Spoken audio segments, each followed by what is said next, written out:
శ్రీ అనంత పద్మనాభ స్వామి దేవాలయం పేరు వినగానే కేరళలోని దివ్యమైన క్షేత్రం గుర్తుకు వస్తుంది. శ్రీ మహావిష్ణువుకు అంకితమైన ఆలయం. ఈ ఆలయ నిర్వహణ ప్రస్తుతం ట్రావెంకోర్ రాజ కుటుంబానికి చెందిన ధర్మకర్తల ఆధ్వర్యంలో సాగుతుంది. ప్రపంచంలోని అత్యంత సంపన్నమైన ఆలయంగా ఇది ప్రసిద్ధి చెందింది. తెలంగాణలోను వికారాబాద్ సమీపంలో అనంతగిరి కొండపై కూడా అనంత పద్మనాభ స్వామి కొలువై ఉన్నారు.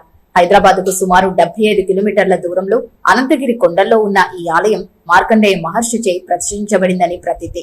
ఇక్కడ కూడా యోగ నిద్రలో ఉన్న విష్ణుమూర్తి మనకు దర్శనమిస్తారు. ఇటు ఆంధ్రప్రదేశ్ లోను మరో అనంత పద్మనాభుని ఆలయం ఉంది. విశాఖ జిల్లా పద్మనాభం మండలంలో ఈ ఆలయం ఉంది.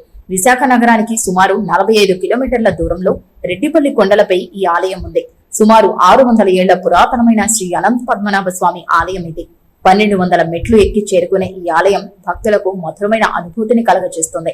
గోస్తని నదిలోయ కొండల ప్రశాంత పరిసరాల మధ్య భుజంగ సైనంలో వెలిసిన విష్ణుమూర్తి శిల్పానికి ప్రసిద్ధి చెందింది.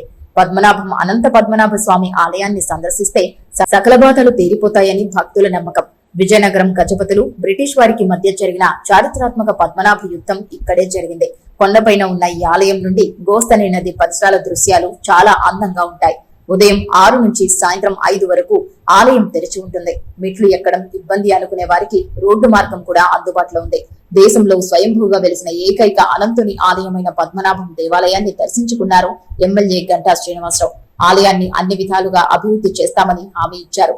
ఇటీవల ఆలయాన్ని సందర్శించిన ఆయన అక్కడి అభివృద్ధి పనులను చేపట్టాల్సిన పనుల గురించి ఆరా తీశారు.